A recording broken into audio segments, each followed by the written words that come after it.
Headline news, I'm David Goodnow. FBI Director William Webster is in for a grilling on Capitol Hill tomorrow. The Senate Intelligence Committee is scheduled to hold a confirmation hearing on his nomination to take over the CIA. Linda Tyra reports. William Webster's nomination has been applauded on Capitol Hill, but he still must answer questions about his role in investigating the Iran arms sale controversy. The FBI has certain contact points there, and it's especially germane because the FBI director has now been nominated to be the CIA director, so that these points of contact will be very natural points of inquiry. Among the questions will be what happened last summer when Webster first learned of the secret arms sale and then talked with Attorney General Edwin Meese. Webster must also explain why he agreed last October to delay an FBI probe into Southern Air Transport, a company linked to the air cargo plane shot down in Nicaragua. And Webster will be asked about why in late November he agreed with Meese not to bring the FBI into a preliminary investigation of the arms sale.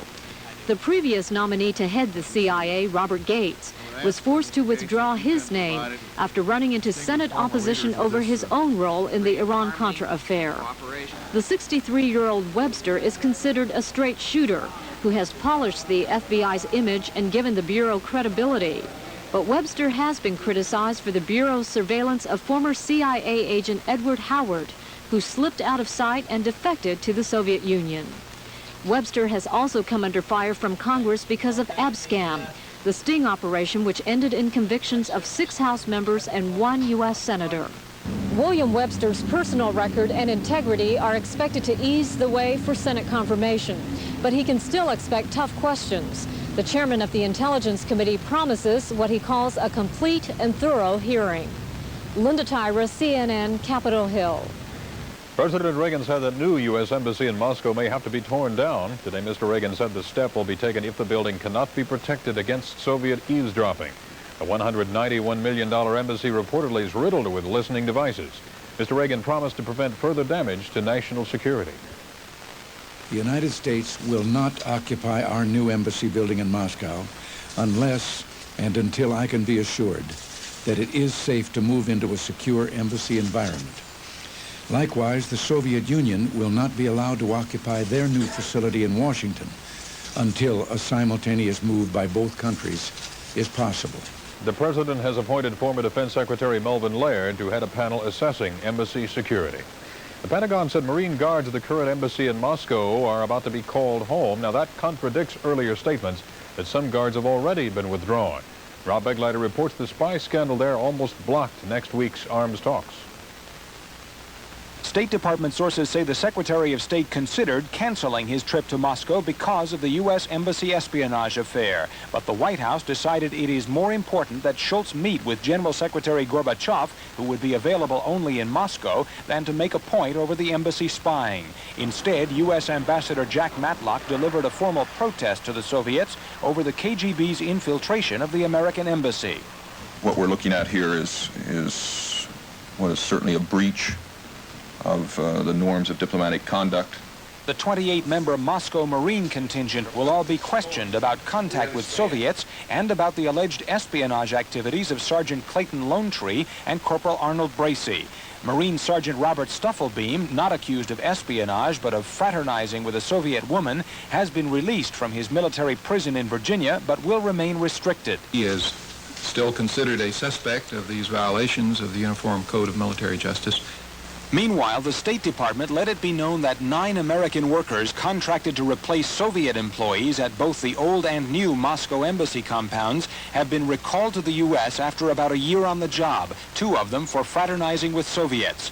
The Americans, filling jobs such as chauffeur, cook, plumber, and electrician, are not implicated in espionage, but have either found it impossible to adapt to their confined life in Moscow or have been fired for poor performance. State Department officials point out that substituting American workers for Soviet citizens at the embassy, a move forced on the administration by Congress, may not solve the fraternization and espionage problems. Officials say Americans in low-level jobs may be more easily corrupted than highly disciplined Marines. Ralph Begleiter, CNN at the State Department. There's no doubt about it. Chicago is Harold Washington's kind of town. Bet your bottom dollar you lose the blues in Chicago. Tonight, Washington won re-election as mayor of the Windy City. He defeated Democratic arch-rival Edward Podolyak to become the first Chicago mayor to be re-elected since the late Richard J. Daley. Podolyak, a former alderman, admitted defeat only 2 hours after the polls closed. Washington says his campaign wasn't one-dimensional. Our campaign was won by an unprecedented coalition. Blacks, whites, Asians, Hispanics, young, old, men, women, labor, business interests. Podolyak had jumped out to an early lead, but Washington pulled ahead as the evening wore on. Thousands of bushels of grain were ruined today when an explosion ripped through a grain elevator in Bancroft, Iowa. That was the second such explosion in that state in 5 days. No injuries were reported, but 4 buildings were heavily damaged. The explosion was apparently caused by a fire in the main feed mill. A top Federal Highway Administration official said a preliminary inspection indicates surging floodwater caused a bridge to collapse in upstate New York on Sunday. Police divers continue to look through the Schoharie Creek for victims, but Mark Left reports high waters are hampering their efforts. More heavy rain raised the waters of the Schoharie Creek another 2 feet on Tuesday and hampered state police in their efforts to locate more victims of the bridge collapse. At least 3 people are known dead, and at least another 6 people are missing. As divers probed the muddy waters, troopers dragged the creek bed with hooks and metal detectors and had to rescue a colleague who had fallen into the water downstream. Federal safety investigators are now probing the cause of Sunday's disaster, and the state has closed another bridge over the Schoharie, which was being used to handle detoured traffic. Throughout the Northeast, the cost of the flooding is in the millions. How many millions, nobody yet knows. And for some victims, even the cost of temporary shelter is too much.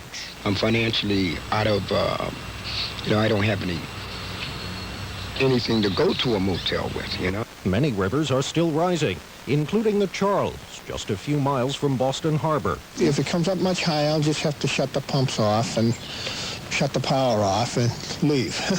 About 35 families in a town just west of Boston are depending on a school bus to get them out of a neighborhood cut off by floodwaters. They may soon need a boat.